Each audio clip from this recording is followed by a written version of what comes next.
그 이튿날에는 명절에 온 큰 무리가 예수께서 예루살렘으로 오신다는 것을 듣고 종려나무 가지를 가지고 맞으러 나가 외치되 호산나 찬송하리로다 주의 이름으로 오시는 이 곧 이스라엘의 왕이시여 하더라. 예수는 한 어린 나귀를 보고 타시니 이는 기록된 바 시온 따라 두려워하지 말라 보라 너의 왕이 나귀 새끼를 타고 오신다함과 같더라. 제자들은 처음에 이 일을 깨닫지 못하였다가 예수께서 영광을 얻으신 후에야 이것이 예수께 대하여 기록된 것임과 사람들이 예수께 이같이 한 것임이 생각나더라. 나사로를 무덤에서 불러내어 죽은 자 가운데서 살리실 때에 함께 있던 무리가 증언한지라. 이에 무리가 예수를 맞으면 이 표적 행하심을 들었음이러라. 바리새인들이 서로 말하되 볼지어다 너희 하는 일이 쓸데없다 보라 온 세상이 그를 따르는도다 하니라. 우리가 요한복음을 계속해서 이렇게 묵상을 하고 있습니다. 그런데 지금까지 예수님의 이 여러 가지 하신 일들, 이 사역들, 말씀, 표적들을 많은 사람들이 봤는데 이 예수님의 가르침을 이해하지 못하는 사람들이 계속 등장을 하는 모습을 우리가 발견을 하게 됩니다. 오늘 예수님이 예루살렘 성으로 입성을 하시는데 이 입성하실 때도 마찬가지였어요. 예수님이 입성하시는데 그를 둘러싼 많은 무리들, 그리고 예수님을 따라오는 제자들, 그리고 그것을 바라보고 있는 바리새인 종교 지도자들, 이런 사람들이 예수님의 입성하는 그 자리에 등장을 해서 보고 있는데 똑같은 장소에서 똑같은 예수님을 똑같은 예수님의 입성하는 모습을 보는데 예수님이 예루살렘에 입성하시는 그 의미에 대해서 제대로 깨닫는 사람이 없었다. 먼저 12절부터 15절에 그 무리들을 보면, 많은 백성들을 보면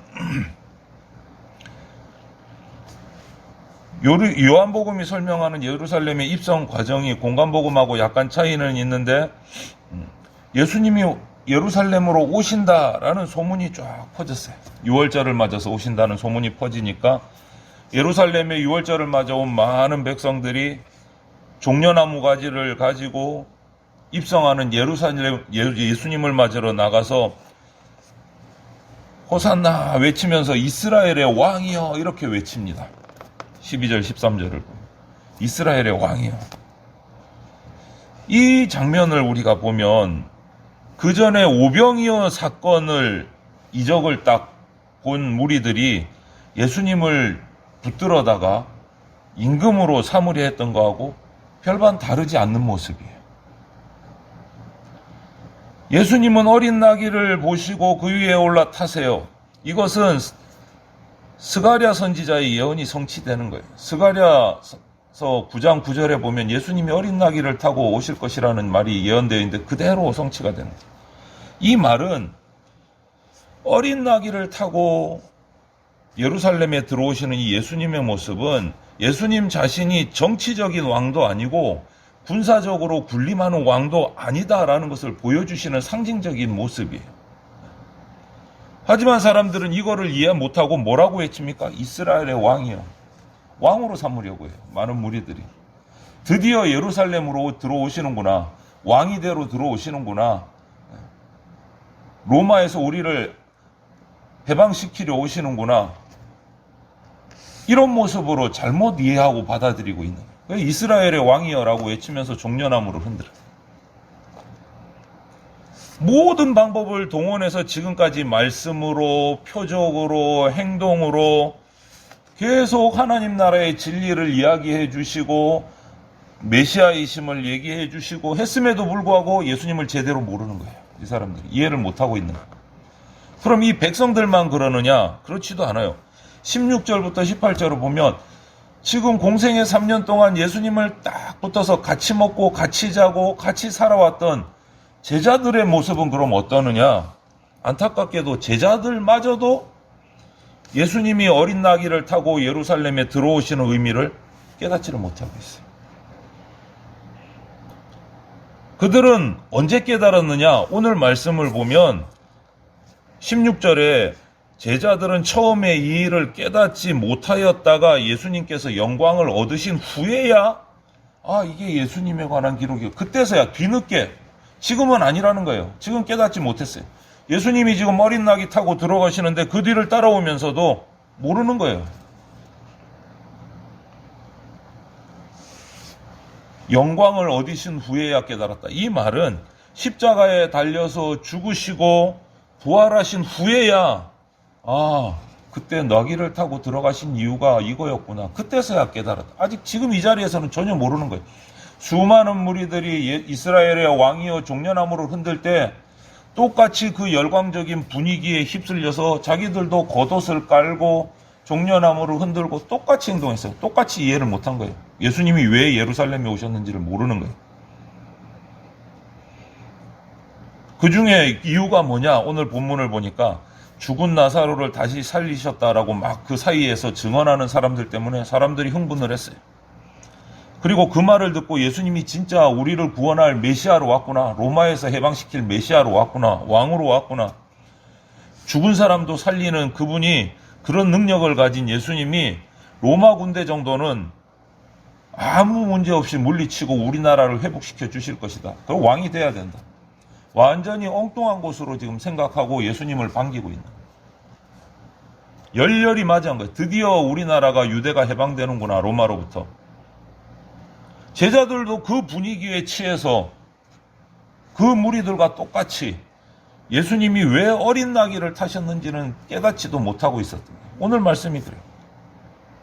계속해서 예수님은 말씀과 행동으로 자신이 지금까지 세상의 왕처럼 군사적인, 정치적인 그런 왕으로 통치자로 온 게 아니라는 것을 드러내셨는데도 불구하고 제자들도 이해 못하고 있었어요. 제자들. 그런데 여기서 어떤 반응이 일어나는지 여러분들 19절을 보십시오. 바리새인들이 서로 말하되 볼지어다 너희 하는 일이 쓸데없다. 보라 온 세상이 그를 따르는도다. 이렇게 말해요. 바리새인들은 자기들도 모르는 사이에 진리를 말해버린 거예요. 말해놓고도 몰라요. 바리새인들도. 이게 무슨 말씀이냐 하면 예수님이 온 세상을 구원하시는 일은 누구도 막을 수 없는 일인 거예요. 그것이 예수님을 미워하고 잡아서 죽이려 했던 바리새인의 입으로 고백되고 있는 거예요. 물론 이들은 그런 말을 마음으로 한 거는 아니죠. 수많은 사람들, 자기를 따르고 자기를 존경했던 사람들이 예수님께로 가는 모습을 보면서 한탄을 한 거예요. 이제 해도 쓸데없다. 다 예수님 편이 돼버렸다. 우리 편에 드는 사람이 없다. 이렇게 말한 거지만 비록 바리새인의 입으로 예수님이 온 세상의 주인이 되었다라는 것을 고백되기는 했지만 무리도, 제자도, 바리새인도 실제로 누구도 진짜 그것이 그 사실인지를 아무도 몰랐어요. 예수님은 이렇게 철저하게 아무도 모르는데 홀로 하나님의 뜻을 이루시기 위해서 묵묵히 때가 되어서 걸어가시고 오늘은 예루살렘으로 들어오시는 거예요. 어린 나귀를 타고. 오늘 바리새인의 고백처럼 예수님은 세상을 구원하는 구주세요. 왕으로 오셨어요. 세상적인 왕이 아니다라는 거예요. 세상적인 왕이.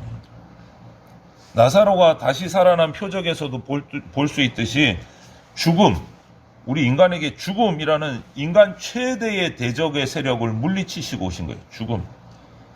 인간이 가장 무서워하는 게 죽는 거잖아요. 죽음 앞에서 불안하고 절망하고 쓰러지고 가장 큰 세력이에요. 그런 점에서 예수님이 상대하는 적대 세력은 로마 정부도 아니고 세상을 짓누르고 사람을 떨게 하는 사탄의 세력, 죽음의 세력이었다라는 것을 우리가 알 수 있어요. 누구도 일으키지 못한 죽은 자를 살리는 그 표적을 해가면서 내가 그런 왕이다라는 것을 보여주시는 거예요. 그런 왕이, 죽음의 세력을 극복하신 왕이, 이기신 왕이 어린 나귀를 타고 오셨어요. 이것은 그분의 통치권이 이 세상 왕과 같은 통치권이 아니고 그냥 한 나라를 다스리는 그런 왕이 아니고 온 세상에 구세주로 오셨다라는 의미예요. 무력과는 상관이 없다는 거예요. 일반 왕처럼 군마를 타고 군사를 거느리고 그렇게 온 게 아니고 어린 나귀를 타고 오셨거는 세상의 그런 무력과는 상관없는 평화의 왕이라는 뜻이에요. 그리고 예수님의 그 통치권은 군사에서, 세력에서, 재물에서 나타나는 것이 아니라 자신을 희생하신 십자가를 통해서 나타나요. 세상의 왕과는 완전히 다른 모습이에요. 그것을 유대인들은 싫어했지만 그 십자가를 통해서 하나님께서는 하늘에 있는 것과 땅에 있는 것과 땅 아래에 있는 모든 것을 예수님의 이름 앞에 무릎 꿇게 하셨어요. 진짜 왕인 거예요. 그래서 예수 그리스도의 왕권은 힘과 재물과 능력이 아니고 낮아지심과 희생과 섬김으로 나타나요. 그런데 이걸 아무도 몰랐어요. 왕으로 부르고 거기에 취해서 따라가는 제자들이며 뭣도 모르고 이제는 우리 편 아무도 없다라고 한탄하는 바리새인이며 아무도 예수님의 그 모습을 깨닫지를 못했어요.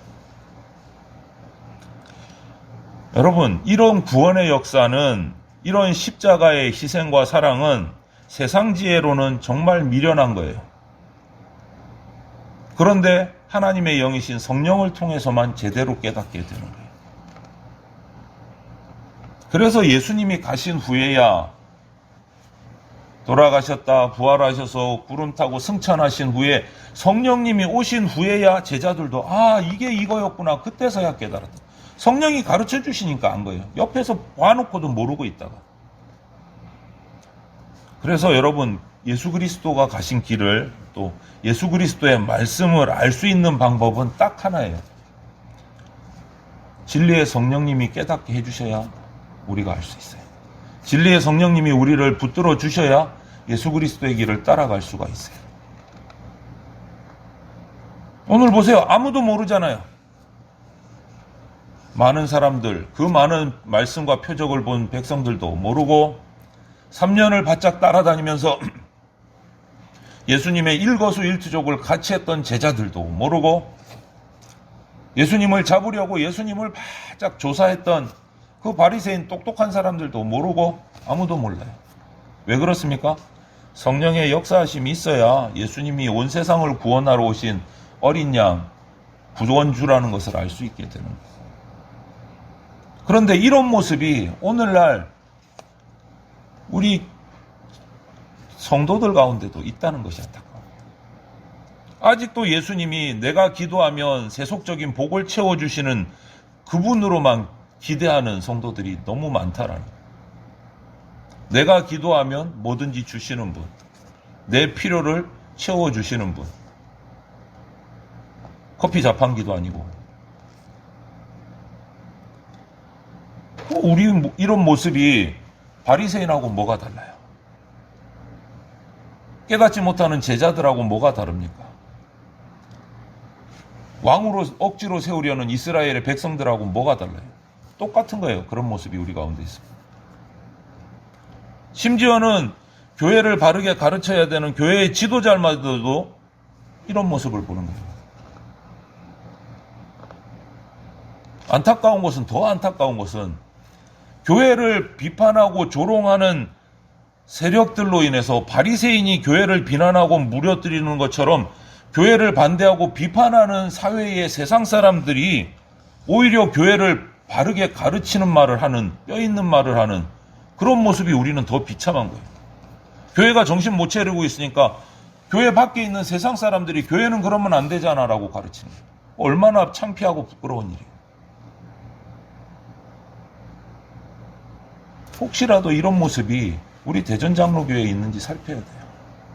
만약에 추호라도 그런 일이 있다면 정말 안타깝고 부끄럽고 비참함으로 주님 앞에 기도해야 됩니다. 각자가. 그리고 오늘 이 말씀 앞에서 우리는 이것을 살펴야 됩니다. 내가 아직도 예수님을 이렇게 잘 모르고 있는지.